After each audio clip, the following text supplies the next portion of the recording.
আসসালামু আলাইকুম বন্ধুরা, কেমন আছেন? আপনাদের সামনে নিয়ে আসলাম 1000 ওয়াটের 48 ভোল্টের পিআরটিসি একটি মোটর। এই মোটরটি কয়েল পুড়িয়ে গেছে। এখন মিটার দিয়ে দেখব কয়েলের কি অবস্থা। কয়েল ডাইরেক্ট শর্ট দেখায়, বডিটি ধরে দেখব। দেখেন কয়েল শর্ট, ডাইরেক্ট বডি হয়ে গেছে। মিটারে খেয়াল করেন, ডাইরেক্ট বডি হয়ে গেছে। এখন এই মোটরটি আমরা খুলব। মোটরটি খুলে দেখব কয়েলের কালার টালারগুলো কেমন আছে না আছে, সেটা আমরা দেখব খুললে। এখন ভিতরে কি অবস্থা দেখেন, ভিতরের অবস্থা এতটাই খারাপ হয়ে গেছে। ম্যাগনেটটা এখন খুলে বের করব। ম্যাগনেটটা এত প্রেশার থাকে, খোলা খুব কষ্ট। চেষ্টা করে ম্যাগনেটটা খুলে বের করলাম। এখন দেখেন ম্যাগনেটটা জং ধরে গেছে। পরে আমরা ওয়াশ করে নেব। কাটিং প্লাস দিয়ে তারগুলো কেটে নেব। এখন কয়েলটি কাটার জন্য যে ছেনি আমরা ব্যবহার করব, সেই ছেনিটা আমি একটু গ্রাইন্ডিং মেশিন দিয়ে ধার দিয়ে নিব, কাটতে সুবিধা হয়। সুন্দর করে গ্রাইন্ডিং মেশিন দিয়ে একটু ধার দিয়ে নিচ্ছে, যাতে কয়েলটি কাটতে সুবিধা হয়, এই কারণে। তো আমার ধার দেওয়া হয়ে গেছে। এখন আমি কয়টা গেজ আছে এটাও দেখছি। মূলত গেজ আছে এটা 20টা। এই 20টা গেজ আমরা দিব কয়েল বাঁধাই করার সময়। 20টা গেজ আমরা দিব। এখন কয়েলটা কেটে নিই। কীভাবে কয়েলটা কাটে দেখেন, ছেনি মেরে সুন্দর করে হাতুড়ির বাড়ি দিয়ে কাটতে হয়, শ্যাপ দিয়ে। এখন কয়েলটা বের করে নেব। কাটা কমপ্লিট।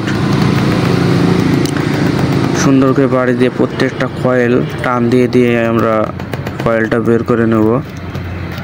কয়েল বের করা হয়ে গেলে কয়েলটা ভেতরে কোটটা আমরা পরিষ্কার করে নেব। তখন আগে কয়েলটা বের করে নিই। প্রায় কয়েল বের করা হয়ে গেল, দেখতে পাচ্ছেন। এই মোটর মানে বাঁধাই করতে যত কষ্ট না হয়, খুলতে অনেক কষ্ট হয়। মানে বার্নিশে এত টাইট হয়ে থাকে যে খুলতে খুবই কষ্ট। ভেতরে ফাইবারটা আমরা ছাড়াই নিব। ফাইবার ছাড়াইয়ে সুন্দর করে পরিষ্কার করে নিব। কোরের সাইডগুলো ঠিকঠাক করে হাতুড়ি দিয়ে বসাই দিব, কারণ ব্যাকাটারা হয়ে গেলে ঝামেলা আছে পরে সেটিংয়ে। ভালো করে পরিষ্কার করে নিই। সিরিজ কাগজ মেরে একটু পরিষ্কার করলে ভালো হয়, কারণ ভিতরে যে ময়লা স্টোর করে যায়, একটু আমরা ব্লোয়ার মেশিন দিয়ে একটু হাওয়া দিয়ে পরিষ্কার করে নেব। এখন আমি স্কেল দিয়ে মেপে দেখব, মাপটা ঠিকঠাক করে নিয়ে কলম দিয়ে দেখে আমি পেপারটি মেপে দাগ দিয়ে কেটে নেব। কারণ ভিতরে কোরের সাইজটা কতটুকু পেপার কাটলে আমার ঠিকঠাকভাবে কয়েলটা বসাতে সুবিধা হয়, সেই অনুযায়ী আমি স্কেল দিয়ে মেপে দেখে নিচ্ছি। দেখেন দাগ কাটা হয়ে গেলেই কিন্তু আমি পেপারটি কেটে নেব। পেপারটি কাটছি, দেখেন স্কেলতে কত সুন্দর করে দাগ দেওয়া লাগে। অ্যাকুরেটভাবে দাগ দেবেন। অ্যাকুরেটভাবে দাগ দিলে কী হয়, কাটতে সুবিধা হয়। কাঁচি দিয়ে যখন আপনি কাটবেন একটু সুবিধা হয় আর কি। এ দেখেন দাগানো কমপ্লিট। এখন আমি কাঁচি দিয়ে সুন্দর করে পেপারটি কেটে ফেলব। পেপার কাটা আমার প্রায় কমপ্লিট হয়ে গেছে।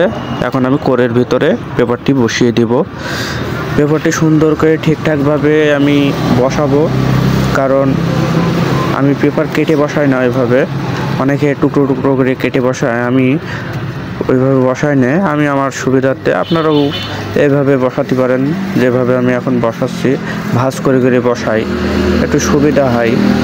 পেপার একটু বেশি লাগে, তবু বানতে একটু ভালো হয়। কারণ আপনি যখন তার ভিতরে বানতে যাবেন, তখন কিন্তু অনেক সময় তারের নিকেল কিন্তু চটে যায়।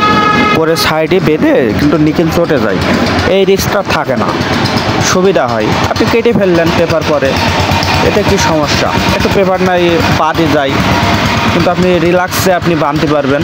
এখন আমি কয়েলটা যে বাঁধবো কয় পেজ ছিল সেটা কিন্তু আমি মাপ নিচ্ছি। প্রথম ঘাটে 7 পেজ ছিল 20টা গেজ।